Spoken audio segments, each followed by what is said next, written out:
She's a media producer, actress, talk show host, and philanthropist. She's best known for her talk show. She is worth $3 billion. She's Oprah, and here are her top 10 rules for success. The way through the challenge is to get still and ask yourself, what is the next right move? Not think about, oh, I got all of this stuff. What is the next right move? And then from that space, make the next right move and the next right move. And not to be overwhelmed by it because you know your life is bigger than that one moment. You know you're not defined by what somebody says is a failure for you, because failure is just there to point you in a different direction. Nothing about my life is lucky. Nothing. A lot of grace, a lot of blessings, a lot of divine order, but I don't believe in luck.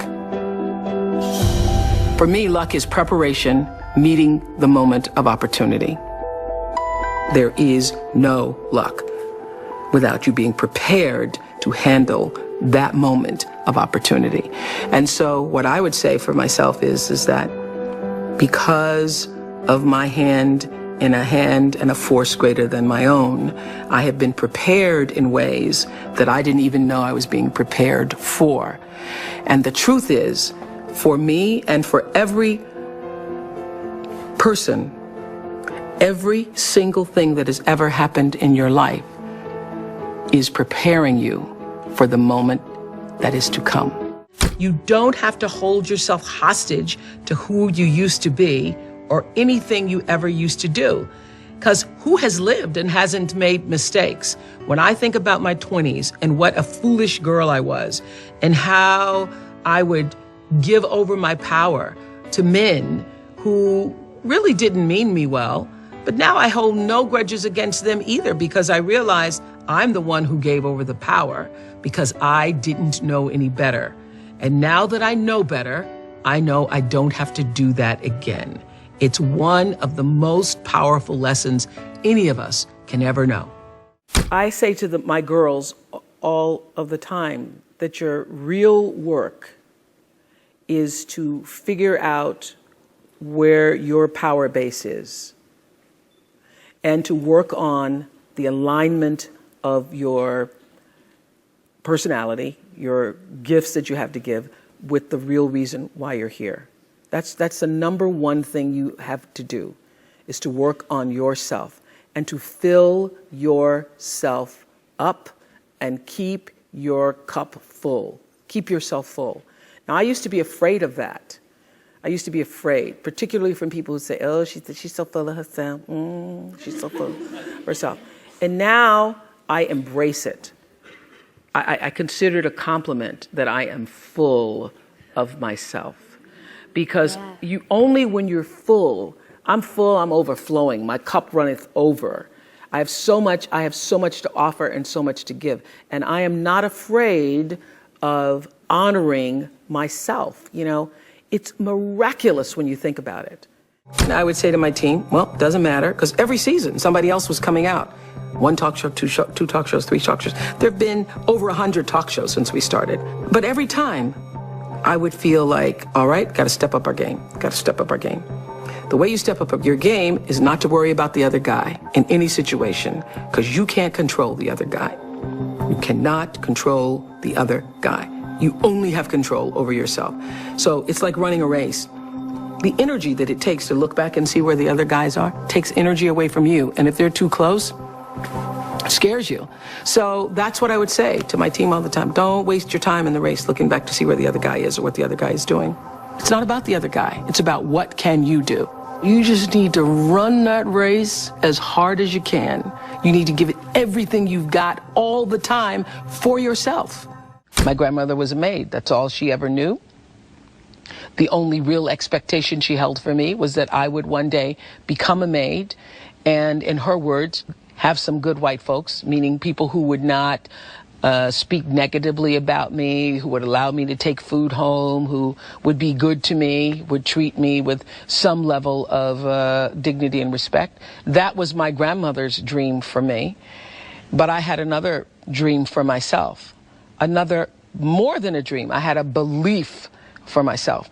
And I remember watching her hang out clothes on a line one day and say to me, you have to watch me, Oprah Gail, because one day you'll have to do this for yourself. And knowing inside myself that that was not going to be my life. Don't know how I knew it, other than that thing that we all have, intuition or an instinct that said, no, this will not be my life.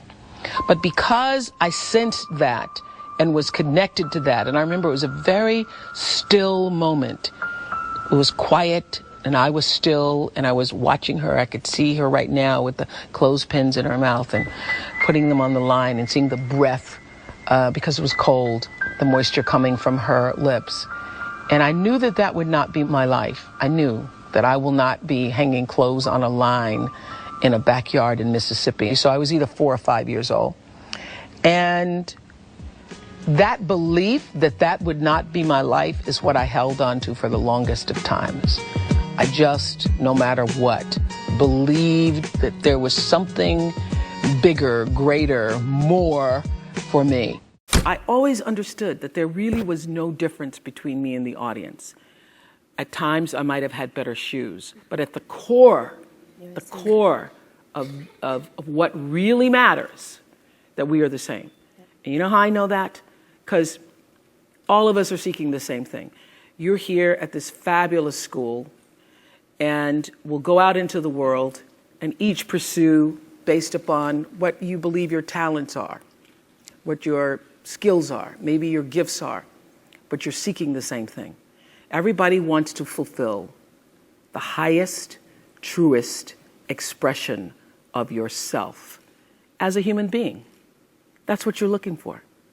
The highest, truest expression of yourself as a human being. And because I understand that if you're working in a bakery and that's where you want to be, and that may be what you've always wanted to do, is to bake pies for people or bake cakes for people or to offer your gift, then that's for you. And there's no difference between you and me, except that's your platform. That's your show every day. So my understanding of that has allowed me to reach everyone. To reach everyone. And there's no way that you wouldn't, because that's what I truly feel. A lot of people don't know their purpose. And if you don't know your purpose, your immediate goal is to figure that out, because otherwise you're just wandering around here. So the moment you can figure out what it is you're supposed to be doing, the sooner you are able to get about the business of doing that. My life is fueled by my being, and the being fuels the doing. So I come from a centered place. I come from a focused place. I come from compassion. It's just my nature. I come from a willingness to understand and to be understood. Right. And I come from wanting to connect. I mean, the secret of that show for 25 years is that people could see themselves in me. All over the world, they could see themselves in me. And even as I became more and more financially successful, which was a big surprise to me, I was like, oh my God, this is so exciting. You mean you got more than that 30,000? I got more than 30,000 by the time I was 30.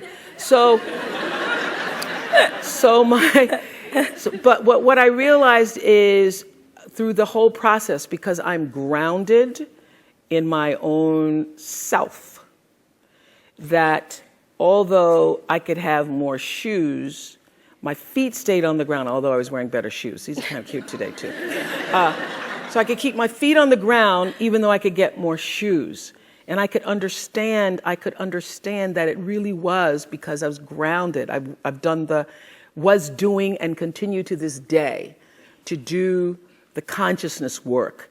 I work at staying awake. Dear, beautiful, brown-skinned girl. And I use the word beautiful because I know that's never a word you would call yourself. I look into your eyes and I see the light and hope of myself. In this photo, you're just about to turn 20, posing outside the television station where you were recently hired as a reporter. You look calm. You look happy. But I know how scared you are. If I could say anything to you, it would be, relax. It's gonna be okay, girl. Thank you guys so much for watching. I made this video because Valerie Brown asked me to.